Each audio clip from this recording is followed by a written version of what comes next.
어느 날 갑자기 10년간 침묵하던 국가가 말을 시작했습니다. 2025년 11월 중국 외교부는 독도 문제에 처음으로 입장을 밝혔습니다. 일본의 악성 언행이 주변국의 항의를 유발하고 있다는 한 문장. 그러나 이 말 뒤에는 대만을 둘러싼 긴장, 센카쿠 열도 분쟁, 그리고 동아시아 패권 게임이라는 거대한 퍼즐이 숨어 있었습니다. 한 연구자가 이 신호를 포착했습니다. 국립외교원 연구실에서 박지호 교수는 질문했습니다. 왜 지금인가? 이 물음은 그를 보이지 않는 외교전쟁의 중심으로 이끌었습니다. 본격적인 이야기에 앞서 잠시 안내 말씀드립니다. 영상이 마음에 드셨다면 구독과 좋아요로 응원 부탁드립니다. 안녕하세요. 저는 박지우입니다. 국립외교원에서 동아시아 안보를 연구하는 교수죠. 올해로 연구 경력이 15년째입니다. 제 하루는 대부분 서울 서초구에 있는 연구실에서 시작되어 아침 7시면 출근해서 커피 한 잔을 내리고 모니터 3대를 켭니다. 각각 한국, 중국, 일본의 외교부 웹사이트를 띄워놓죠. 외교 연구자에게 가장 중요한 건 정보의 속도입니다. 하루만 늦어도 중요한 신호를 놓칠 수 있어요. 특히 중국 외교부 브리핑은 빠짐없이 확인합니다. 매일 오후 3시 베이징 시간으로 진행되는 정례 브리핑이죠. 대변인이 단상에 서서 기자들의 질문에 답변하는 형식이에요. 2025년 11월 17일 월요일, 그날도 평소와 똑같이 브리핑을 확인했습니다.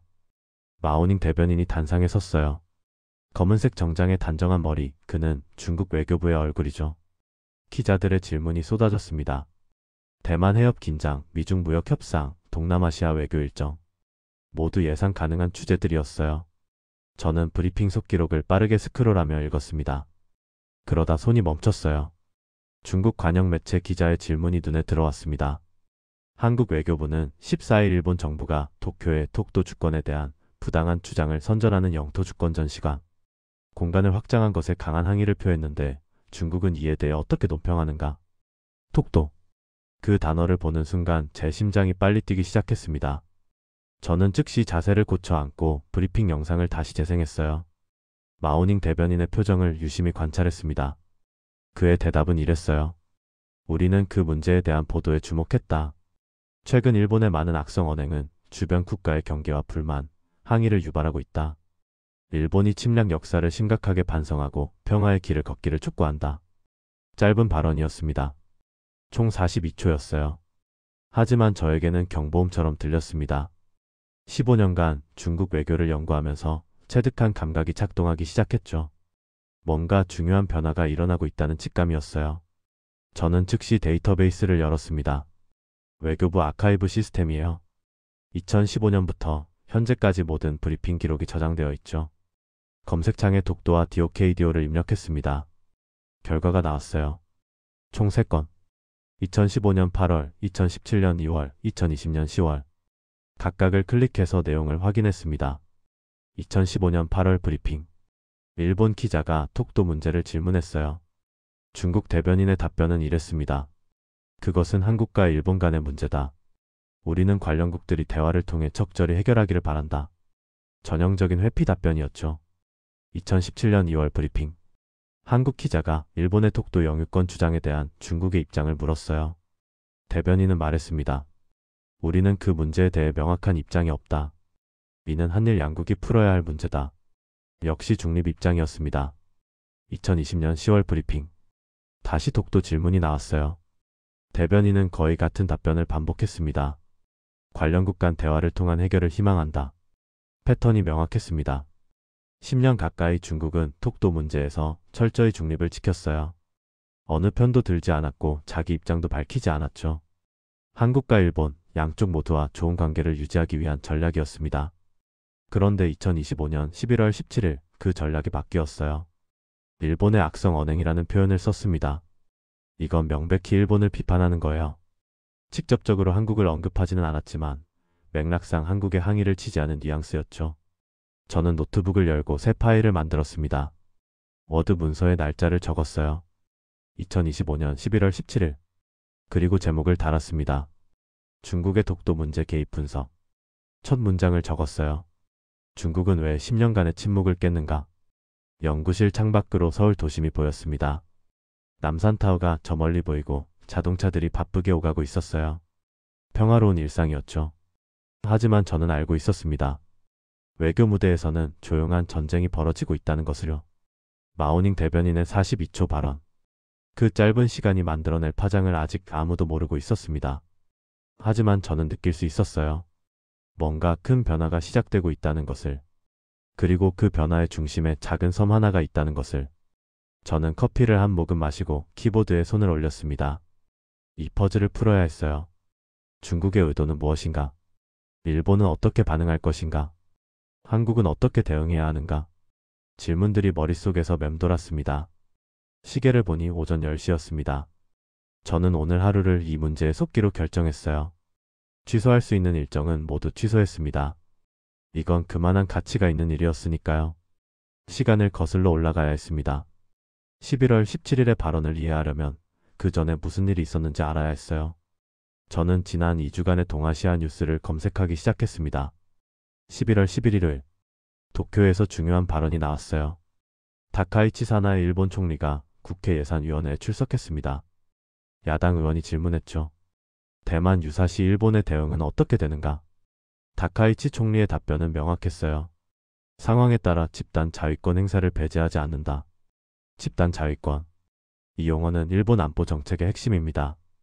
2015년 아베 신조 전 총리 시절에 재해석된 개념이죠. 원래 일본 헌법 구조는 전쟁 포기를 명시하고 있어요.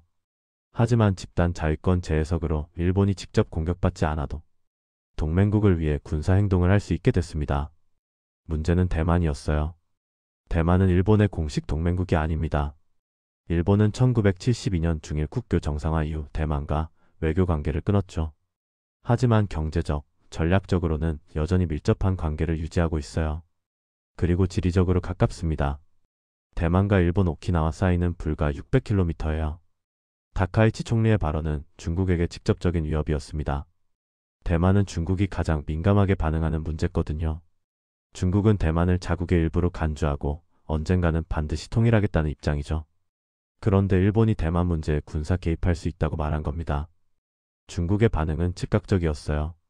11월 11일 월요일 외교부 대변인이 정례 브리핑에서 강하게 비난했습니다. 일본의 발언은 극도로 무책임하고 위험하다. 중국의 내정에 간섭하는 행위를 절대 용납하지 않을 것이다. 일본은 역사를 직시하고 신중하게 행동해야 한다. 하지만 말로만 끝이지 않았어요. 중국은 실질적 조치를 취하기 시작했습니다. 11월 12일 화요일 중국 문화관광부가 발표했어요. 최근 일본 내 안전 상황을 고려해 국민들에게 일본 여행을 신중히 고려할 것을 권고한다. 표면적으로는 안전 문제였지만 실제로는 경제 압박이었죠. 숫자로 보면 더 명확합니다. 2024년 한 해 동안 약 800만 명의 중국인이 일본을 방문했어요. 그들이 일본에서 쓴 돈은 약 3조엔, 하나로 30조 원이 넘습니다. 일본 관광산업의 핵심 수입원이죠. 중국이 여행 자제를 권고하면 일본 경제에 직격탄이 됩니다. 같은 날 중국 교육부도 움직였어요. 일본 유학을 계획 중인 학생들은 신중히 결정하기 바란다. 2024년 기준으로 약 10만 명의 중국 학생이 일본에서 유학 중이었습니다. 이들이 내는 학비와 생활비도 상당한 금액이죠. 11월 14일 목요일 압박은 더 강해졌습니다. 중국 전역의 영화관에서 일본 영화 상영이 중단됐어요. 개봉 예정이었던 작품들이 하루아침에 사라졌죠. 공식 발표는 없었지만 업계 관계자들은 정부의 지시라고 기띔했습니다. 그리고 결정타가 왔어요. 같은 날 오후 중국 세관 총서가 공고를 냈습니다. 일본산 수산물에 대한 수입을 전면 금지한다. 식품 안전 문제가 우려된다. 2011년 후쿠시마 원전 사고 이후 계속되던 조치였지만 이번엔 범위가 더 넓어졌어요. 거의 모든 일본산 수산물이 막혔습니다. 저는 이 일련의 조치를 시간순으로 표에 정리했습니다. 11월 10일 다카이치 발언, 11월 11일 외교부 비난, 11월 12일 여행과 유학 경고, 11월 14일 영화와 수산물 제재. 나흘 만에 4가지 영역에서 압박이 들어갔어요. 이건 즉흥적 반응이 아니었습니다. 치밀하게 계획된 단계적 압박이었죠. 저는 과거 사례를 떠올렸습니다. 2016년 한국의 사드 배치 결정 때도 중국은 비슷한 방식을 썼어요. 관광 제한, 문화 교류 중단, 경제 보복. 패턴이 같았습니다. 중국은 군사적 충돌 없이도 상대를 압박할 수 있는 수단이 많았어요. 그런데 11월 14일 또 다른 사건이 있었습니다. 한국 외교부가 성명을 냈어요. 일본 정부가 도쿄 치요다구에 있는 영토 주권 전시관을 확장한 것에 대한 항의였죠. 성명의 어조는 강경했습니다. 일본 정부의 독도에 대한 부당한 영유권 주장을 단호히 규탄한다. 독도는 역사적, 지리적, 국제법적으로 명백한 대한민국 고유의 영토다. 영토 주권 전시관.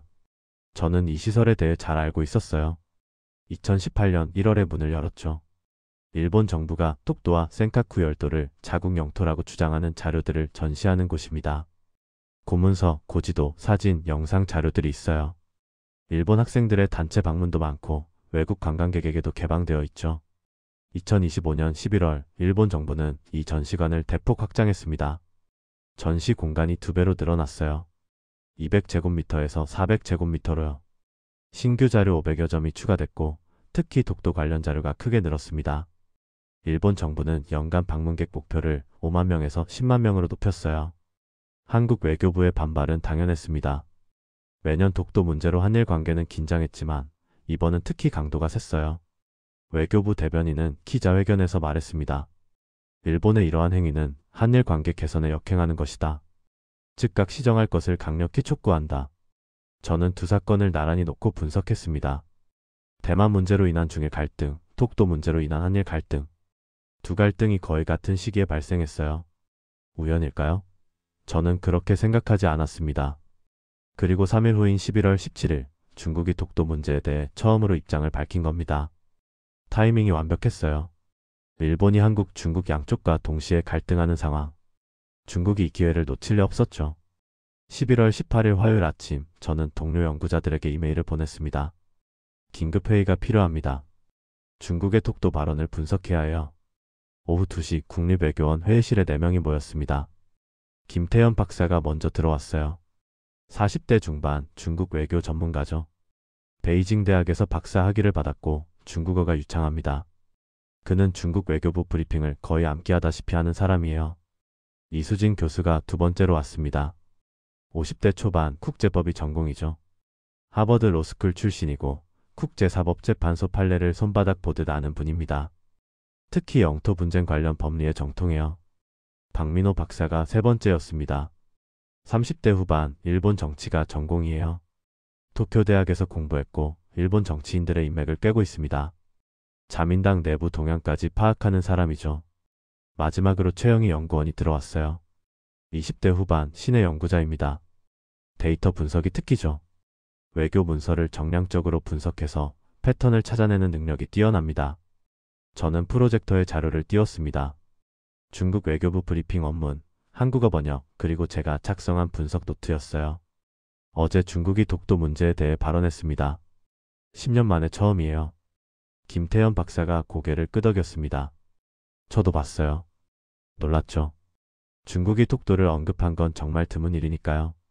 그가 노트북을 열며 말했어요. 제가 과거 데이터를 좀 가져왔습니다. 그는 화면에 표를 띄웠어요. 2000년부터 2025년까지 중국 외교부 브리핑에서 독도가 언급된 횟수였습니다.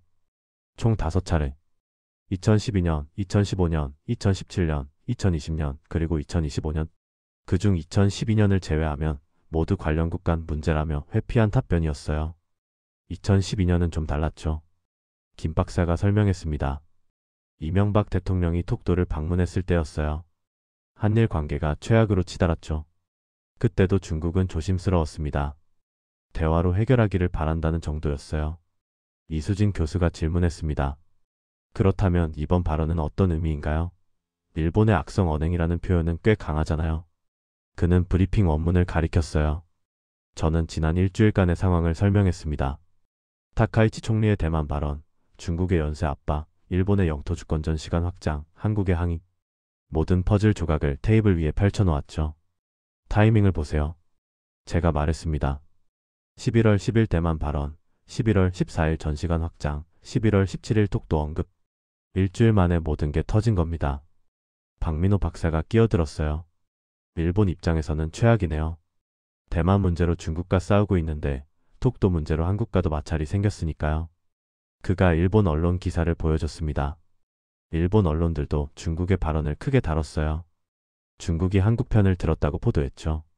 이수진 교수가 법적 관점을 제시했습니다. 국제법상 영토 분쟁은 당사국 간 문제예요. 제3국이 개입할 법적 근거는 없죠. 중국의 발언은 정치적 제스처일 뿐 법적 효력은 전혀 없습니다. 하지만 정치적 효과는 있어요. 최영희 연구원이 말했습니다. 그는 소셜미디어 분석 결과를 보여줬어요. 한국 네티즌들 반응을 보면 대부분 환영하는 분위기예요. 중국이 우리 편을 들어줬다는 식이죠. 저는 고개를 저었습니다. 그게 함정일 수 있어요. 중국의 진짜 의도는 한국을 돕는 게 아닙니다. 일본을 압박하는 거죠. 김태현 박사가 동의했습니다. 맞아요. 중국은 지금 대만 문제로 일본과 전면전을 벌이고 있어요. 독도 카드는 그 전략의 일부입니다. 일본을 여러 전선에서 동시에 압박하는 거죠. 하지만 왜 하필 지금일까요? 박민호 박사가 물었습니다. 중국은 10년간 독도에서 침묵했잖아요. 왜 이제 와서 입을 여는 건가요? 저는 화이트보드에 다가가 그림을 그리기 시작했습니다. 동아시아 지도였어요. 대만, 센카쿠, 독도. 세 지점을 표시했죠. 이 세 곳은 모두 일본과 연결되어 있어요. 대만에서는 중일 갈등, 센카쿠에서는 중일 분쟁, 독도에서는 한일 분쟁. 저는 선을 그어가며 설명했습니다. 중국 입장에서 보면 일본은 자기를 포위하는 방어선의 핵심이에요. 미국과 동맹이고 대만과 가깝고 센카쿠를 차지하고 있죠. 중국이 해양으로 진출하려면 일본을 넘어야 합니다. 그래서 독도를 이용하는 거군요. 이수진 교수가 이해했습니다. 일본을 다방면으로 압박하고 동시에 한국과의 거리를 좁히려는 거네요. 정확해요. 제가 답했습니다. 하지만 여기에 문제가 있어요. 중국은 센카쿠에서 자기가 영유권을 주장하는 당사자입니다. 그런데 독도에서 한국 편을 들면 논리적 모순이 생기지 않나요? 최영희 연구원이 데이터를 분석했습니다. 실제로 일본 학자들이 그런 지적을 하고 있어요. 중국은 이중 잣대를 쓴다고요. 센카쿠에서는 일본의 시료 지배를 인정 안 하면서 독도에서는 한국의 시료 지배를 지지하는 것처럼 보이니까요. 김태현 박사가 반론을 제기했습니다. 하지만 중국은 독도를 자기 영토라고 주장한 적이 없어요. 센카쿠와는 구조가 달라요. 그래서 모순이 아니라고 주장할 수 있죠. 회의실이 잠시 조용해졌습니다. 모두가 생각에 잠겼어요. 복잡한 문제였습니다. 표면적으로는 한국에 유리해 보이지만 실제로는 한국을 복잡한 외교 게임 속으로 끌어들이는 것일 수도 있었죠. 박민호 박사가 우려를 표했습니다. 만약 한국이 중국의 발언을 적극 환영하면 어떻게 될까요? 일본은 한국이 중국과 손잡았다고 볼 거예요. 한일 관계가 더 나빠지겠죠. 반대로 무시하면 중국이 불쾌해할 수 있어요. 이수진 교수가 덧붙였습니다. 한국은 진퇴양난입니다. 저는 결론을 정리했습니다. 그래서 우리의 분석이 중요합니다. 정부가 올바른 판단을 하려면 중국의 진짜 의도를 알아야 해요. 표면적 메시지에 속으면 안 됩니다. 회의는 3시간 동안 계속됐습니다. 우리는 여러 시나리오를 검토했어요. 중국이 추가 발언을 할 경우, 일본이 반발할 경우, 미국이 개입할 경우. 각각의 상황에서 한국이 취할 수 있는 옵션들을 분석했죠. 회의가 끝날 무렵 김태현 박사가 말했습니다. 결국 중국의 목표는 일본이에요. 독도는 수단이고요. 모두가 고개를 끄덕였습니다. 우리는 같은 결론에 도달했어요. 11월 19일 수요일 저는 일본의 움직임을 더 깊이 파헤쳐야 한다고 판단했습니다. 영토 주권전 시간 확장이 왜 하필 이 시점에 이뤄졌는지 정확히 이해할 필요가 있었어요. 오전 9시 저는 일본 내각부 웹사이트에 접속했습니다. 영토 주권 대책 기획 조정실 페이지였죠. 이 부서는 2013년에 신설됐어요. 아베 신조 전 총리 시절입니다. 목적은 명확했죠.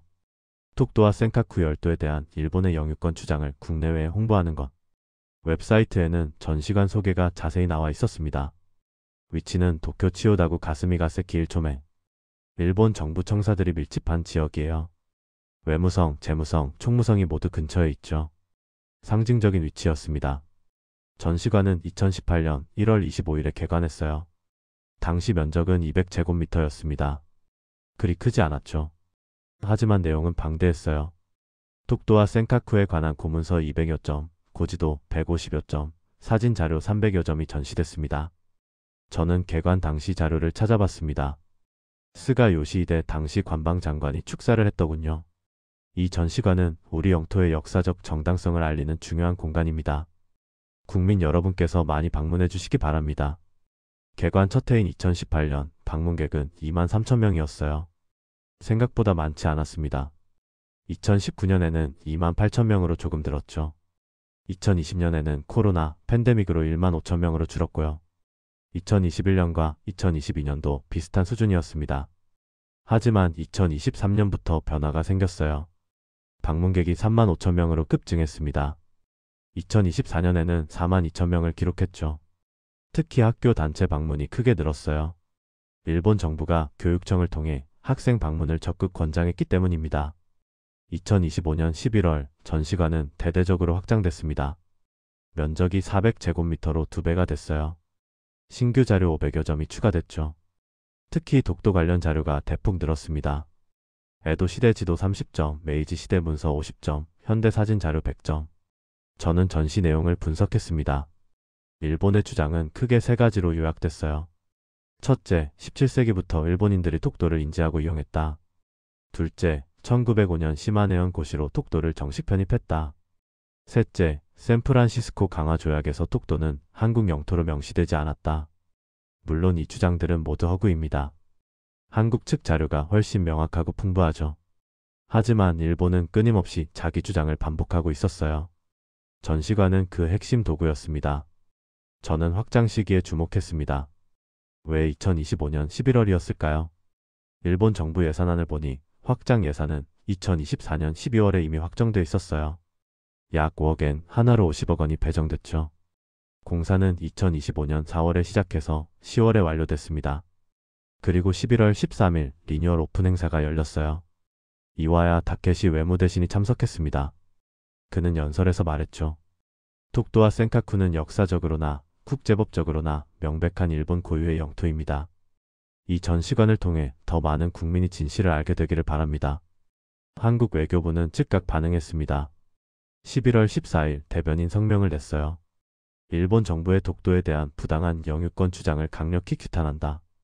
독도는 역사적, 지리적, 국제법적으로 명백한 대한민국 고유의 영토다.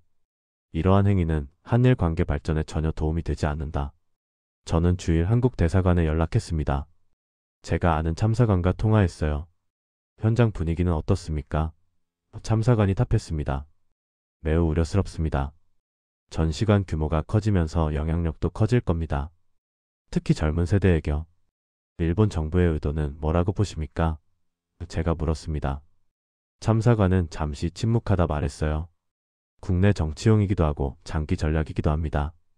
다카이치 총리는 보수 지지층을 결집시켜야 해요. 영토 문제는 그런 목적에 최적이죠. 저는 다카이치 사나의 총리의 정치 이력을 조사했습니다. 그는 1961년생으로 올해 64세예요. 자민당 내에서도 강경 보수파로 분류됩니다. 2024년 9월 자민당 총재 선거에서 승리하고 10월에 총리로 취임했죠. 그의 공약은 명확했습니다. 첫째, 방위비를 GDP의 2% 이상으로 증액한다. 둘째, 적 기지 공격 능력을 확보한다. 셋째, 집단 자위권 행사 범위를 확대한다. 넷째, 영토 주권을 확고히 한다. 네 번째 공약이 영토 주권 전시관 확장으로 이어진 겁니다. 다카이치 총리는 선거 기간 중 여러 번 강조했어요. 일본의 영토는 단 한 치도 양보할 수 없다. 독도와 센카쿠에 대한 홍보를 강화하겠다. 하지만 국내 정치만이 이유는 아니었어요. 국제 정세도 중요한 변수였습니다. 중국의 부상으로 일본은 위기감을 느꼈죠. 센카쿠 주변에 중국 해경선이 거의 매일 나타났어요.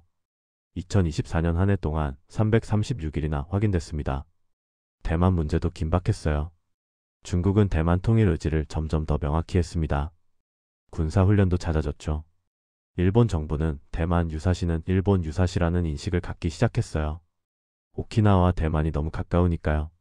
이런 상황에서 일본은 영토 문제에서 더 강경한 입장을 보일 필요가 있었습니다. 센카쿠에서 중국에 밀리면 독도에서도 약해 보일 수 있다는 논리였죠. 반대로 독도에서 강경하면 센카쿠에서도 힘이 실린다고 본 겁니다. 저는 중국 관영 매체의 질문을 다시 분석했습니다. 한국 외교부가 영토 주권전 시간 확장에 항의했는데 중국은 어떻게 보는가? 이 질문은 매우 구체적이었어요. 날짜도 정확히 언급했죠. 14일에 항의했다고요. 중국 외교부 브리핑에서 질문은 보통 사전 제출됩니다. 특히 관영 매체의 질문은 외교부와 조율하는 경우가 많아요. 즉, 이 질문은 우연이 아니었습니다. 중국 정부가 의도적으로 독도 문제를 거론하도록 설계한 거죠. 왜 그랬을까요? 저는 타이밍을 다시 점검했습니다. 11월 10일 다카이치의 대만 발언, 11월 11일부터 14일까지 중국의 연쇄 압박, 11월 14일 한국의 독도 항의, 11월 17일 중국의 독도 언급. 완벽한 시간표였어요. 중국은 일본을 여러 전선에서 동시에 압박하고 싶었습니다. 대만 문제만으로는 부족했어요. 경제, 문화, 외교 그리고 영토. 모든 영역에서 압력을 가해야 효과가 극대화됩니다. 독도 문제를 끌어들이면 일본이 곤란해집니다. 일본은 독도에서 한국과 센카쿠에서 중국과 동시에 분쟁 중이에요. 만약 중국이 독도에서 한국 편을 들면 일본은 외교적으로 고립됩니다. 양쪽에서 압박받는 형국이 되는 거죠. 저는 과거 사례를 찾아봤습니다. 제3국이 다른 나라의 영토 분쟁에 개입한 경우가 있었나요? 있었습니다. 2019년 인도와 파키스탄의 카슈미르 분쟁에 중국이 파키스탄 편을 들었어요. 2020년 아르메니아와 아제르바이잔의 나고르노카라바흐 분쟁에 터키가 아제르바이잔을 지원했죠. 영토 분쟁에 제3국이 개입하는 건 드문 일이 아니었습니다. 하지만 대부분 자국 이익과 직결된 경우였어요. 중국이 카슈미르에 개입한 건 파키스탄이 중요한 동맹이기 때문이었죠. 그렇다면 독도는 중국에게 무슨 이익이 있을까요? 직접적 이익은 없습니다. 독도는 중국과 지리적으로 멀고 자원도 제한적이에요. 하지만 간접적 이익은 있었어요.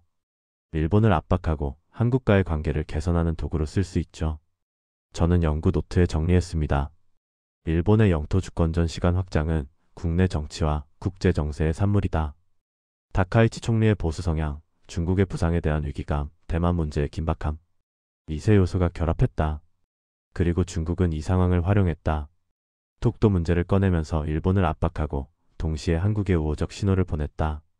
하나의 발언으로 여러 목표를 달성하는 전략이다. 저는 외교의 복잡함을 다시 한번 느꼈습니다. 표면에 보이는 것과 숨겨진 의도가 항상 다르죠. 독도 문제도 마찬가지였습니다. 단순히 한일 간 영토 분쟁이 아니라 동아시아 전체의 전략 게임이 얽혀 있었어요. 11월 20일 목요일 저는 핵심 질문에 집중했습니다. 대만 문제와 독도 문제는 어떻게 연결되는가? 겉보기엔 완전히 별개의 이슈예요. 하나는 중국, 대만, 일본의 문제고 다른 하나는 한국, 일본의 문제죠. 하지만 지정학적으로 보면 강한 연결고리가 있었습니다. 저는 대형 지도를 펼쳤어요. 동아시아 전체를 볼 수 있는 일대 500만 축적 지도였습니다. 파란색 펜으로 세 지점을 표시했어요. 대만, 센카쿠, 열도, 독도.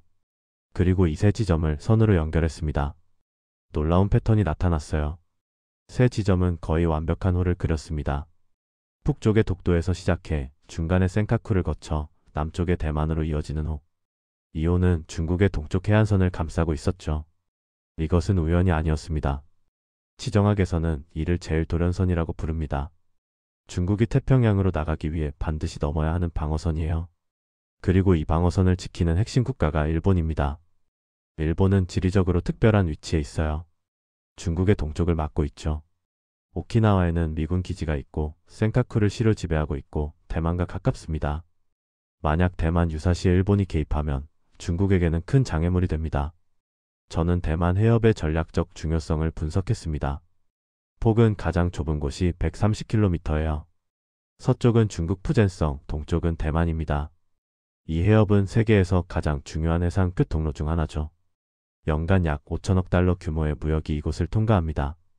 대만 자체도 전략적으로 중요해요. 반도체 산업의 중심이죠. TSMC 같은 기업들이 세계 반도체 생산의 60% 이상을 담당합니다. 대만이 중국에 넘어가면 세계 경제에 엄청난 충격이 올 거예요. 미국은 대만을 포기할 수 없습니다. 공식적으로는 하나의 중국 정책을 인정하지만 실질적으로는 대만을 지원하죠. 대만관계법에 따라 방어 무기를 판매하고 군사훈련도 지원합니다. 일본도 대만의 중요성을 잘 압니다. 대만과 오키나와는 불과 600km 떨어져 있어요. 대만 유사시에 일본이 영향을 안 받을 수가 없죠. 미사일이 날아올 수도 있고 난민이 몰려올 수도 있습니다. 다카이치 총리의 발언은 바로 이런 배경에서 나왔어요. 대만 유사시 집단 자위권 행사 가능. 이건 중국에게 직접적인 경고였습니다. 대만을 공격하면 일본도 개입할 수 있다는 뜻이니까요. 중국의 반응은 예상 가능했습니다. 강력한 반발이었죠. 하지만 중국은 군사적 대응 대신 다른 방법을 선택했어요. 경제, 문화, 외교적 압박, 그리고 영토 문제를 활용한 전략적 압박. 저는 국제법 전문가인 정민수 교수에게 전화를 걸었습니다. 서울대 법학전문대학원 교수죠. 교수님, 집단 자위권과 대만 문제를 법적으로 어떻게 봐야 할까요? 정 교수가 신중하게 답했습니다. 복잡한 문제예요. 일본 헌법 구조는 전쟁 포기를 명시하고 있죠. 하지만 2015년 안보법 제7해석으로 제한적 집단 자위권이 인정됐습니다. 문제는 대만이에요. 대만이 왜 문제인가요? 제가 물었습니다. 대만은 일본의 동맹국이 아니잖아요. 1972년 이후 외교 관계도 없고요. 그런데 집단 자위권을 행사할 수 있나요? 정 교수가 설명했습니다. 법적으로는 매우 회색지대예요. 집단 자위권은 보통 동맹국을 위해 행사하는 거죠. 하지만 일본은 존립 위기 사태라는 개념을 만들었어요. 일본의 존립이 위협받으면 동맹국이 아니어도 개입할 수 있다는 논리죠. 대만이 공격받으면 일본의 존립이 위협받나요? 제가 다시 물었습니다. 일본 정부는 그렇다고 보는 겁니다. 정 교수가 답했어요. 대만과 오키나와가 가깝고 해상 교통로가 중요하고 미군 기지가 있으니까요.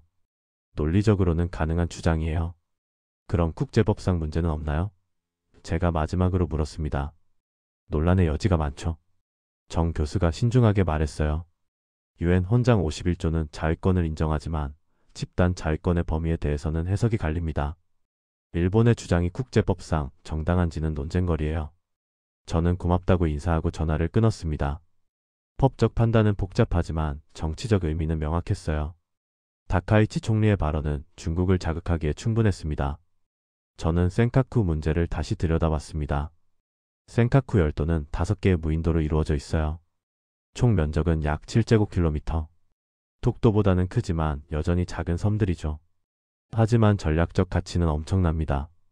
센카쿠는 대만과 오키나와 사이에 있어요. 대만에서 북동쪽으로 약 170km, 오키나와에서 남서쪽으로 약 410km 떨어져 있죠. 이 위치가 중요합니다. 센카쿠를 장악하면 동중국해를 통제할 수 있거든요. 중국은 센카쿠를 다오이다오라고 부르며 자국 영토라고 주장해요. 역사적으로 명나라 때부터 중국의 영향권에 있었다고 하죠. 하지만 일본은 1895년에 무주지 선점 원칙으로 편입했다고 주장합니다. 시료 지배는 일본이 하고 있어요. 하지만 중국은 포기하지 않습니다. 해경선을 보내 순찰하고 어선들을 조직적으로 진입시키고 전투기로 영공을 침범하죠. 2024년 한 해 동안 중국 해경선이 센카쿠 주변에 나타난 날은 336일이었어요. 중국은 센카쿠에서 매우 공격적입니다. 절대 양보하지 않는 입장이죠. 국제법상 자국 영토라고 끊임없이 주장해요. 유엔에서도 양자회담에서도 국제포럼에서도 기회가 있을 때마다 강조합니다. 그런데 독도에서는 완전히 달랐어요. 중국은 독도를 자국 영토라고 주장한 적이 없습니다. 한국과 일본의 문제로 보고 10년간 거리를 뒀죠. 왜 그랬을까요? 저는 중국의 전략적 이익을 분석했습니다. 첫째, 독도는 중국의 직접적 이해관계가 없어요. 지리적으로 멀고 자원도 제한적이고 전략적 가치도 센카쿠만큼 크지 않습니다. 둘째, 한국과 일본 모두 중요한 이웃이에요. 한국은 중국의 최대 무역 파트너 중 하나고 일본도 경제 협력이 필요한 상대죠. 독도 문제에서 한쪽을 들면 다른 쪽과 관계가 나빠집니다. 셋째, 독도 문제에 개입하면 센카쿠에서 자기 입장이 복잡해질 수 있어요. 일본은 즉시 반론하겠죠. 중국은 센카쿠에서 일본의 실효 지배를 인정 안 하면서 독도에서는 한국의 실효 지배를 지지하는가? 이런 논리적 모순을 피하고 싶었던 겁니다. 그래서 중국은 10년간 침묵했습니다. 독도 질문이 나오면 관련국 간 문제라며 회피했어요. 중립을 지키는 게 중국의 이익이었죠. 하지만 2025년 11월 계산이 바뀌었어요. 대만 문제로 일본과의 갈등이 최고조에 달했습니다. 다카이치 총리가 대만 개입 가능성을 시사하면서 중국은 위협을 느꼈죠. 일본을 압박할 모든 수단이 필요했습니다. 독도도 그 수단 중 하나가 됐어요. 중국 입장에서 보면 독도 카드를 쓰는 것의 이익이 리스크보다 커졌습니다. 센카쿠 논리와의 모순은 감수할 만한 수준이었고 일본을 압박하는 효과는 확실했으니까요. 저는 연구 노트에 적었습니다. 중국에게 독도는 목적이 아니라 도구다. 진짜 목적은 대만에서 일본을 견제하는 것. 독도는 그 전략의 일부일 뿐이다. 밤 11시가 넘었습니다. 연구실 창밖으로 서울 야경이 보였어요. 불빛들이 반짝이고 있었습니다. 평화로워 보였죠. 하지만 저는 알고 있었어요. 보이지 않는 곳에서 치열한 외교 게임이 벌어지고 있다는 것을요. 11월 23일 일요일, 저는 일주일 동안 수집한 모든 자료를 종합하기 시작했습니다. 연구실 화이트보드 전체에 타임라인을 그렸어요. 왼쪽부터 오른쪽으로 11월 10일부터 17일까지의 사건들을 배치했죠. 11월 10일 다카이치 총리 대만 발언, 11월 11일 중국 외교부 비난, 11월 12일 여행과 유학 경고, 11월 13일 영토 주권 전시관 리뉴얼, 11월 14일 영화 상영 연기와 수산물 금지, 한국 외교부 항의, 11월 17일 중국의 독도 언급. 일주일 만에 8개의 사건이 연쇄적으로 일어났어요. 각각은 독립적으로 보이지만 실제로는 하나의 큰 그림의 일부였습니다. 저는 선을 그어가며 연결고리를 찾기 시작했어요. 첫 번째 조각은 일본의 전략이었습니다. 다카이치 정권은 안보 정책을 대폭 강화하려 했어요. 대만 개입 가능성 시사는 그 핵심이었죠. 동시에 국내에서는 영토 문제를 부각시켰습니다. 영토 주권전 시간 확장이 그 일환이었어요. 이 전략의 목표는 무엇일까요? 저는 3가지로 분석했습니다. 첫째, 보수 지지층 결집. 안보와 영토는 보수층에게 강력한 어필 포인트예요. 둘째, 중국 견제. 대만 문제에서 명확한 입장을 보임으로써 중국에 경고하는 거죠. 셋째, 미국과의 동맹 강화. 대만을 지키겠다는 의지를 보이면 미국도 일본을 더 지원할 겁니다. 두 번째 조각은 중국의 대응이었어요. 중국은 즉각 반격에 나섰습니다. 하지만 군사적 수단은 쓰지 않았죠. 대신 경제, 문화, 외교적 압박을 단계적으로 가했어요. 여행 자제 권고는 일본 관광산업을 타격했습니다. 2024년 중국인 관광객이 일본에서 쓴 돈은 약 30조 원이에요. 이게 줄어들면 일본 경제의 직격탄이죠. 유학 경고도 마찬가지예요. 중국 유학생들은 일본 대학의 중요한 재정 수입원입니다. 영화 상영 연기는 문화적 압박이었어요. 일본 문화산업의 중국 의존도는 상당합니다. 영화, 애니메이션, 게임. 중국 시장이 막히면 큰 타격이죠. 수산물 금지는 경제적 압박이었고요. 하지만 중국은 여기서 멈추지 않았습니다. 톡톡 카드를 꺼냈어요. 이건 외교적 압박이었죠. 일본을 여러 전선에서 동시에 압박하는 전략이었습니다. 세 번째 조각은 한국의 위치였어요. 한국은 이 게임의 주요 플레이어는 아니었습니다. 하지만 중요한 변수였죠. 미국의 동맹국이면서 중국의 경제 파트너이면서 일본과는 역사 및 영토 문제로 갈등하는 나라. 중국은 한국을 자기 편으로 끌어들이려 했어요. 톡도 발언이 그 시도였죠. 표면적으로는 한국을 지지하는 것처럼 보였습니다. 하지만 실제 의도는 일본을 고립시키는 것이었어요. 저는 이 세 조각을 연결하는 틀을 그렸습니다. 동아시아 패권 경쟁이라는 큰 그림이 나타났어요. 중국은 지역 강국으로 부상하고 있고, 미국은 동맹체제로 중국을 견제하고 있고, 일본은 그 최전선에 서 있었습니다. 대만은 이 경쟁의 핵심이에요. 중국에게는 반드시 달성해야 할 목표고, 미국과 일본에게는 절대 넘겨줄 수 없는 방어선이죠. 센카쿠도 중요한 거점입니다. 동중국해를 통제하는 열쇠거든요. 그렇다면 톡도는 어디에 위치할까요? 톡도는 이 패권 게임의 주요 쟁점은 아니에요. 하지만 활용 가능한 카드였습니다. 중국은 톡도를 이용해 일본을 압박하고 한국과의 거리를 좁히려 했죠. 저는 외교부 선배에게 다시 연락했습니다. 정부는 중국의 발언을 어떻게 평가하고 있나요? 선배가 조심스럽게 답했어요. 복잡하게 보고 있어요. 표면적으로는 우리에게 유리하지만 중국의 진짜 의도를 파악하려 노력 중입니다. 공식 대응은 어떻게 할 건가요? 제가 물었습니다. 신중하게 접근할 겁니다. 선배가 말했어요. 중국의 발언을 직접 언급하지는 않을 거예요. 대신 톡도가 우리 영토라는 입장만 확고히 할 겁니다. 중일 갈등에 말려들지 않으면서 우리 원칙은 지키는 거죠. 현명한 선택 같은데요. 제가 말했습니다. 양쪽 모두와 불필요한 마찰을 피하는 거네요. 외교는 항상 줄타기예요. 선배가 웃었어요. 특히 우리 같은 중간 국가는 더 그렇죠. 저는 연구실로 돌아와 최종 분석을 작성했습니다. 제목은 중국의 톡도 발언 다층적 메시지 분석이었어요. 핵심 내용은 다음과 같았습니다. 중국의 톡도 발언은 단순히 한국을 지지하는 게 아니었습니다. 여러 겹의 메시지가 담겨 있었어요. 첫 번째 층은 일본을 향한 것이었습니다.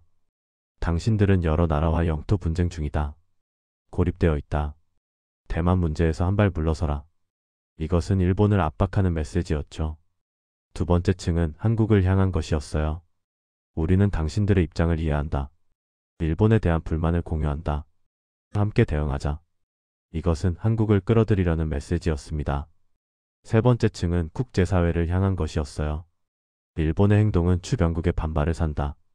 이것은 우리만의 문제가 아니다. 지역 평화를 위협한다. 이것은 국제 여론을 조성하는 메시지였죠. 네 번째 층은 국내를 향한 것이었습니다.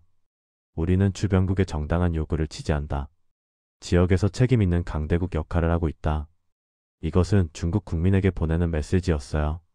저는 결론을 내렸습니다. 톡도는 한국의 영토다. 이것은 변하지 않는 사실이다. 하지만 톡도를 둘러싼 외교 게임은 한국만의 문제가 아니다. 동아시아 전체의 전략 경쟁이 얽혀 있다. 이 복잡한 구도 속에서 한국은 어떻게 해야 하는가? 첫째, 원칙을 지켜야 한다.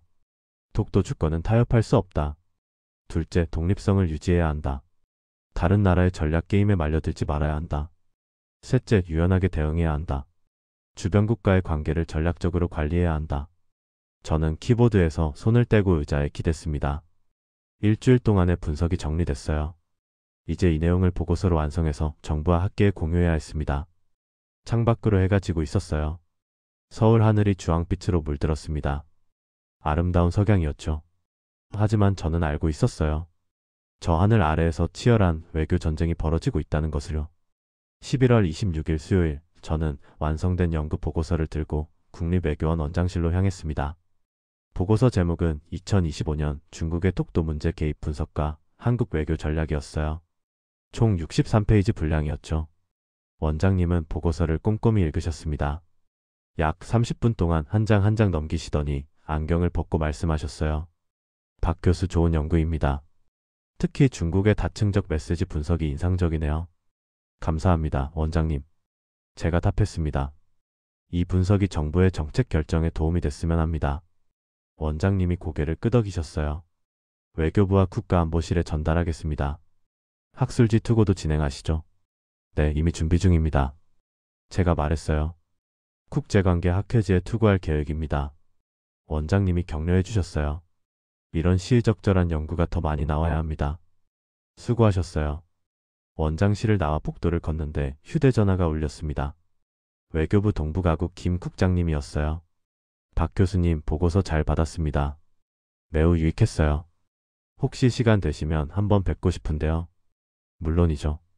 언제가 좋으시겠습니까? 제가 물었습니다. 내일 오전 10시 외교부로 오실 수 있으세요? 김 국장님이 물었어요. 네, 가능합니다. 제가 답했죠. 11월 27일 목요일 오전, 저는 서울 도련동 외교부 청사에 도착했습니다. 보안 검색을 거쳐 12층 동부가국으로 올라갔어요. 김 국장님의 집무실은 복도 끝에 있었습니다. 어서 오세요, 교수님. 김 국장님이 반갑게 맞아주셨어요. 커피 드시겠어요? 감사합니다. 제가 앉으며 답했죠. 비서관이 커피를 가져다 주고 나갔습니다. 김 국장님이 보고서를 펼치며 말씀하셨어요. 교수님 분석이 우리 내부 평가와 거의 일치합니다. 중국의 진짜 의도는 일본 압박이라는 점, 우리는 신중하게 대응해야 한다는 점. 모두 공감합니다. 정부는 어떻게 대응하고 계신가요? 제가 물었습니다. 김 국장님이 신중하게 답하셨어요. 중국의 발언에 대해서는 직접적으로 언급하지 않고 있습니다. 대신 톡도가 우리 고유 영토라는 입장을 계속 확고히 하고 있죠. 현명한 선택이라고 생각합니다. 제가 말했어요. 중일 갈등에 말려들지 않으면서 우리 원칙은 지키는 거니까요. 김 국장님이 고개를 끄덕이셨습니다. 정확해요. 우리는 독자적 입장을 유지해야 합니다. 일본의 반응은 어떻습니까? 제가 물었습니다. 일본 외무성이 한 차례 항의했어요. 김 국장님이 설명했어요. 영토 주권전 시간 확장은 정당한 행위라고 주장했죠. 하지만 우리는 단호히 대응했습니다. 톡도는 우리 땅이고 일본의 주장은 부당하다고요. 중국은 추가 발언이 있었나요? 제가 물었습니다. 11월 17일 이후로는 없었어요. 김 국장님이 답했어요. 중국도 적절한 선에서 멈춘 것 같습니다. 메시지는 전달했고 더 이상 확대할 필요는 없다고 판단한 거죠. 우리는 1시간 정도 더 대화를 나눴습니다. 향후 시나리오, 한중일 관계 전망, 미국의 역할 등 다양한 주제를 논의했어요. 외교 현장의 생생한 이야기를 들을 수 있어서 유익했습니다. 외교부를 나와 연구실로 돌아오는 길, 저는 생각했습니다. 제 연구가 실제 정책에 도움이 되고 있다는 게 보람 있었어요. 연구자로서 가장 큰 보람은 학문적 성과가 현실에 기여하는 것이니까요. 12월 초, 저는 한국국제정치학회 동계학술대회에서 발표할 기회를 얻었습니다. 주제는 동아시아 영토 분쟁과 강대국 정치였어요. 서울대학교 호암교수회관 대강당에서 열렸죠. 참석자는 약 150명이었습니다. 제 발표는 오후 2시부터 시작됐어요. 저는 프레젠테이션 자료를 준비했습니다. 첫 슬라이드에는 동아시아 지도가 있었고 대만, 센카쿠, 톡도가 표시되어 있었죠. 동아시아에는 3개의 주요 영토 분쟁이 있습니다. 제가 발표를 시작했어요. 대만 문제, 센카쿠 분쟁, 톡도 분쟁. 겉보기엔 별개의 이슈지만 실제로는 연결되어 있습니다. 저는 지난 한 달간의 사건들을 설명했습니다. 다카이치 총리의 발언, 중국의 압박, 톡도 문제 개입. 타임라인을 보여주며 연결고리를 설명했죠. 중국의 톡도 발언은 단순히 한국을 지지하는 게 아니었습니다. 제가 강조했어요. 여러 층의 메시지가 담겨 있었죠. 일본 압박, 한국 포섭, 국제 여론 조성. 모두가 대만 문제를 둘러싼 전략의 일부였습니다. 발표가 끝나고 질의응답 시간이 있었습니다. 한 중견 교수가 손을 들었어요. 박 교수님, 톡도 문제는 결국 어떻게 해결될 수 있을까요? 어려운 질문이었습니다. 저는 솔직하게 답했어요. 단기간에 해결되기는 어렵습니다. 한국과 일본 모두 양보할 수 없는 문제거든요. 하지만 관리는 가능합니다. 어떻게 관리할 수 있나요? 그가 다시 물었습니다. 저는 구체적으로 설명했어요. 첫째, 실효 지배를 유지하는 겁니다. 한국이 톡도를 실효 지배하고 있다는 사실이 가장 중요해요. 톡도 경비대가 있고 주민이 거주하고 행정력이 작동하고 있죠. 둘째, 국제법적 근거를 계속 강화하는 겁니다. 제가 계속했어요. 역사자료, 지리자료, 법적 논리를 축적하죠. 삼국사기, 세종실록 지리지, 고지도 같은 자료들이 우리 입장을 뒷받침합니다. 셋째, 국제사회에 한국의 입장을 알리는 겁니다. 제가 마무리했어요. 외교 채널을 통해, 학술 교류를 통해, 문학 교류를 통해 톡도가 한국 땅이라는 사실을 꾸준히 알려야 합니다. 또 다른 질문이 나왔습니다. 젊은 박사과정 학생이었어요. 중국 같은 제3국의 개입은 어떻게 봐야 하나요? 한국에 유리한 건 아닌가요? 저는 신중하게 답했습니다. 제3국의 개입은 양날의 칼입니다. 표면적으로는 우리에게 유리해 보이지만 실제로는 우리를 복잡한 외교 게임 속으로 끌어들일 수 있어요. 중국의 발언에 우리가 적극 호응하면 어떻게 될까요? 제가 반문했어요. 일본은 한국이 중국과 손잡았다고 볼 겁니다. 한일 관계가 더 나빠지고 한미일 안보 협력에도 금이 갈 수 있죠. 반대로 무시하면 중국이 불쾌해할 수 있습니다. 제가 덧붙였어요. 그래서 우리는 독자적 입장을 유지해야 해요. 제3국의 개입에 휘둘리지 말고 우리 원칙대로 움직여야 합니다. 학생이 고개를 끄덕였습니다. 이해했습니다. 독립적 목소리가 중요하군요. 정확합니다. 제가 답했어요. 발표가 끝나고 몇몇 분들이 다가와 명함을 건네며 인사했습니다. 한 선배 교수가 제 어깨를 두드렸어요. 좋은 연구였어요, 지우 교수. 외교는 결국 이렇게 복잡한 이해관계를 풀어가는 거죠. 감사합니다, 교수님. 제가 답했어요. 단순해 보이는 문제도 들여다보면 여러 층이 있더라고요. 그게 외교의 본질이에요.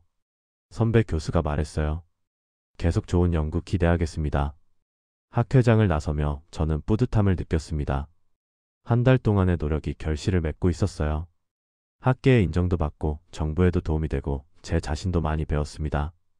12월 중순 제 논문이 학술지에 게재 승인을 받았습니다. 한국국제정치학회가 발행하는 국제정치 논총 최신호에 실리기로 했어요. 동료 심사를 통과하고 편집위원회의 승인을 받았죠. 편집위원장이 이메일을 보내왔습니다. 박 교수님의 논문은 시의적절하고 분석이 탁월합니다. 학계와 정책 현장 모두에 큰 기여를 할 것으로 기대합니다. 격려의 말씀이었어요. 저는 연구실 책장을 바라봤습니다. 독도 관련 자료가 한가득 꽂혀 있었어요. 독도 영유권 자료집, 한일관계사, 동아시아 국제정치 영토 분쟁과 국제법. 수십 년간 축적된 연구의 결과물이었죠. 이 자료들은 단순히 과거의 기록이 아니었습니다. 미래를 준비하는 도구였어요. 독도를 지키기 위해서는 힘만 필요한 게 아닙니다. 논리가 필요하고 증거가 필요하고 전략이 필요하죠. 외교는 긴 게임입니다. 하루아침에 결론이 나지 않아요. 수십 년, 때로는 수백 년에 걸쳐 진행됩니다. 독도도 그렇습니다. 우리 세대에서 모든 게 해결되지 않을 수 있어요. 하지만 우리가 할 일은 분명합니다. 실효 지배를 유지하고 법적 근거를 강화하고 국제사회의 입장을 알리는 것. 그리고 주변 국가의 관계를 지혜롭게 관리하는 것. 이것들을 꾸준히 해나가면 독도는 계속 우리 땅으로 남을 겁니다. 12월 20일 금요일 한 해가 저물어가고 있었습니다. 연구실 창밖으로 첫눈이 내렸어요. 하얀 눈송이들이 조용히 내려앉았습니다. 서울 도심이 하얗게 물들어갔죠. 저는 따뜻한 차 한 잔을 들고 창가에 섰습니다. 지난 한 달 반을 돌아봤어요. 11월 17일 중국 외교부의 42초짜리 발언에서 시작됐죠. 그 짧은 발언을 쫓아가며 저는 동아시아 외교의 복잡한 세계를 다시 한번 경험했습니다. 독도는 작은 섬입니다. 면적은 0.19제곱킬로미터에 불과해요. 서울 여의도 공원보다 작죠. 인구도 적습니다. 독도 경비대원들과 등대 관리원, 그리고 주민 한 분. 총 40명 정도가 섬을 지키고 있어요. 하지만 그 작은 섬이 만드는 파장은 엄청났습니다. 한국, 일본, 중국. 세 나라의 외교 관계가 독도를 중심으로 움직였어요. 대만 문제, 센카쿠 분쟁, 동아시아 패권 경쟁. 모든 것이 연결되어 있었죠. 저는 연구자로서 몇 가지를 배웠습니다. 첫째, 외교는 표면과 이면이 다르다는 것. 중국의 발언은 표면적으론 한국을 지지하는 것 같았지만 실제로는 일본을 압박하기 위한 전술이었어요. 말의 뜻은 하나가 아닙니다. 여러 층의 의미가 숨어 있죠. 둘째, 영토 문제는 단순하지 않다는 것. 땅 자체보다 그 땅이 상징하는 의미, 전략적 가치가 더 중요할 때가 많습니다. 독도는 0.19제곱킬로미터의 바위섬이지만 그 무게는 훨씬 컸어요. 역사, 자부심, 안보, 외교. 모든 게 얽혀 있었죠. 셋째, 작은 나라도 지혜롭게 대응하면 길이 있다는 것. 한국은 강대국 사이에 끼인 나라예요. 경제 규모로는 세계 13위, 인구는 5천만 명. 결코 큰 나라가 아니죠. 하지만 독립적 목소리를 유지할 수 있었어요. 원칙을 지키면서도 유연하게 움직인 겁니다. 제 연구는 여러 곳에서 인정받았습니다. 학술지에 게재됐고 외교부에 활용됐고 학회에서 발표했죠. 하지만 저는 이게 끝이 아님을 알았습니다. 동아시아 정세는 계속 변하고 새로운 이슈가 끊임없이 나타날 거예요. 대만 문제는 여전히 뜨겁습니다. 중국은 2030년대 중반까지 통일을 이루겠다는 목표를 세웠어요. 군사력도 계속 강화하고 있죠. 미국은 대만을 지키겠다는 의지를 반복적으로 표명하고 있고요. 충돌 가능성은 항상 존재합니다. 센카쿠 분쟁도 계속될 겁니다. 중국 해경선은 거의 매일 센카쿠 주변에 나타나요. 일본은 실효 지배를 강화하고 있고 중국은 압박을 멈추지 않고 있죠. 언젠가는 우발적 충돌이 일어날 수도 있어요. 독도도 앞으로 또 다른 방식으로 외교 무대에 등장할 것입니다. 일본은 영유권 주장을 포기하지 않을 거예요. 교과서에 계속 실리고 외교백서에 계속 언급되고 전시관에 계속 전시될 겁니다. 한국은 이에 맞서 꾸준히 대응해야 하죠. 저는 후배 연구자들에게 당부하고 싶은 게 있습니다. 외교를 연구할 때는 여러 층을 봐야 한다고요. 표면의 말뿐 아니라 그 뒤의 의도, 더 깊은 구조까지 들여다봐야 합니다. 한 문장을 읽을 때도 질문해야 해요. 이 말의 진짜 의미는 무엇인가? 누구를 향한 메시지인가? 어떤 효과를 노리는가? 다른 사건들과 어떻게 연결되는가? 이런 질문들을 던지다 보면 보이지 않던 것들이 보이기 시작합니다. 그리고 객관성을 유지하되 자기 나라의 이익도 잊지 말아야 해요. 저는 한국 연구자로서 한국의 입장을 옹호합니다. 독도는 우리 땅이에요. 이건 타협할 수 없는 원칙이죠. 하지만 다른 나라의 시각도 이해하려 노력해요. 그래야 더 나은 전략을 만들 수 있으니까요. 일본이 왜 독도를 주장하는지 이해해야 합니다. 센카쿠 문제 때문이에요. 센카쿠에서 중국에 밀리면 영토 전반에서 약해 보일 수 있다는 두려움이 있죠. 그래서 독도에서도 강경하게 나오는 겁니다. 중국이 왜 개입했는지도 이해해야 해요. 대만 문제 때문이죠. 일본을 압박할 수단이 필요했고 독도가 그 도구가 된 겁니다. 한국을 진심으로 지지해서가 아니라 자기 전략의 일부로 활용한 거예요. 이런 이해를 바탕으로 우리는 더 현명하게 대응할 수 있습니다. 일본의 주장에는 단호히 반박하되 불필요한 갈등은 피해야 해요. 중국의 지지는 받되 그들의 게임에 말려들지 않아야 하죠. 미국과의 동맹은 유지하되 독자적 판단도 해야 합니다. 연구실 책장에는 독도 관련 자료가 가득합니다. 삼국사기, 세종실록 지리지, 고지도, 현대법률 문서, 국제판례. 수백 년간 축적된 증거들이에요. 이 자료들은 단순히 과거의 기록이 아닙니다. 미래를 준비하는 무기입니다. 독도를 지키는 방법은 여러 가지예요. 군사력도 중요하고 외교력도 중요하고 법적 논리도 중요합니다. 하지만 가장 기본은 시료 지배예요. 독도에 사람이 살고 경비대가 지키고 행정력이 작동하는 것. 이것이 가장 강력한 증거입니다. 김성도 씨라는 분이 계십니다. 독도에 사시는 유일한 주민이죠. 그분은 1991년부터 독도에 거주하기 시작했어요. 30년 넘게 그 작은 섬을 지키고 계십니다. 폭풍이 와도 겨울 추위가 와도 그분은 독도를 떠나지 않으세요. 독도 경비대원들도 있습니다. 40여 명의 젊은이들이 교대로 근무하며 섬을 지키고 있어요. 해양경찰 소속이죠. 그들은 24시간 경계 태세를 유지합니다. 일본 선박이 접근하면 즉시 대응하고 불법 침입을 막고 영해를 순찰합니다. 등대도 있어요. 1954년에 처음 세워진 독도 등대는 동해를 항해하는 선박들에게 길을 밝혀줍니다. 등대 관리원들이 상주하며 시설을 유지하죠. 이 모든 것이 한국의 시료 지배를 보여주는 증거입니다. 외교는 긴 게임입니다. 하루아침에 결론이 나지 않아요. 독도 문제도 마찬가지죠. 일본은 1952년부터 영유권을 주장해왔어요. 벌써 70년이 넘었습니다. 앞으로도 수십 년은 더 계속될 거예요. 하지만 우리가 할 일은 분명합니다. 첫째, 시료 지배를 유지하는 것. 독도에 사람이 살고 경비대가 지키고 시설이 운영되는 한 독도는 우리 땅입니다. 둘째, 법적 근거를 계속 강화하는 것. 역사 자료를 발굴하고 국제법 논리를 발전시키고 학술 연구를 축적하는 거죠. 셋째, 국제사회의 입장을 알리는 것. 외교 채널을 통해, 학술 교류를 통해, 문화 교류를 통해 독도가 한국 땅이라는 사실을 꾸준히 알려야 합니다. 넷째, 주변 국가의 관계를 지혜롭게 관리하는 것. 일본과는 불필요한 갈등을 피하고 중국과는 적절한 거리를 유지하고 미국과는 동맹을 강화하는 거예요. 저는 컴퓨터를 켰습니다. 새로운 연구 주제를 구상하기 시작했어요. 다음에는 한중 관계의 구조적 변화를 다뤄볼 생각입니다. 경제협력과 안보 갈등이 어떻게 공존하는지, 미래 전망은 어떠한지. 연구할 주제는 끝이 없었어요. 외교는 쉬지 않고 움직입니다. 연구자도 쉬지 않고 따라가야 하죠. 세상은 매일 변하고 새로운 사건이 일어나고 새로운 질문이 생깁니다. 그 질문들에 답하는 게 제 일입니다. 창밖의 눈은 계속 내렸습니다. 하얀 눈이 세상을 덮었지만 땅은 그 아래 그대로 있었어요. 독도도 그렇습니다. 파도가 치고 바람이 불어도 그 섬은 동해 위에 굳건히 서 있습니다. 저는 연구자로서, 한국인으로서 그 섬을 지키는 일에 작은 역할을 하고 있습니다. 화려하지 않은 일이에요. 연구실에서 자료를 읽고 분석하고 글을 쓰는 일이죠. 하지만 이 작은 일들이 모여 큰 힘이 됩니다. 김성도 씨가 독도에서 메일을 보내고 경비대원들이 바다를 지키고 등대가 밤마다 불을 밝히고 외교관들이 회의실에서 논리를 세우고 연구자들이 증거를 찾고 이 모든 노력이 합쳐져서 독도를 지키는 겁니다. 우리가 지켜야 할 것은 땅만이 아닙니다. 그 땅을 지키는 지혜, 원칙, 전략도 함께 지켜야 해요. 그래야 우리 다음 세대도 독도를 자신 있게 우리 땅이라 말할 수 있을 겁니다. 15년 전 제가 처음 외교 연구를 시작했을 때 은사님께서 말씀하셨어요. 외교는 보이지 않는 전쟁이다.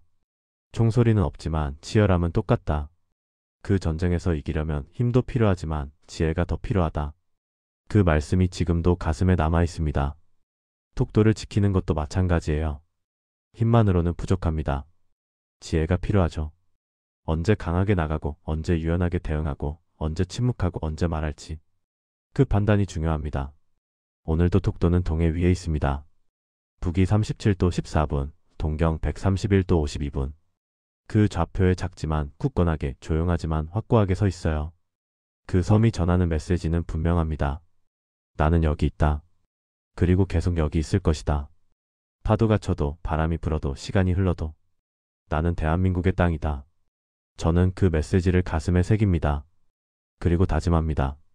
제가 할 수 있는 최선을 다하겠다고. 연구를 통해, 분석을 통해, 글을 통해 독도를 지키는 작은 힘이 되겠다고. 눈은 여전히 내리고 있었습니다. 하얀 세상 속에서 저는 새로운 연구를 시작했습니다. 외교는 멈추지 않으니까요.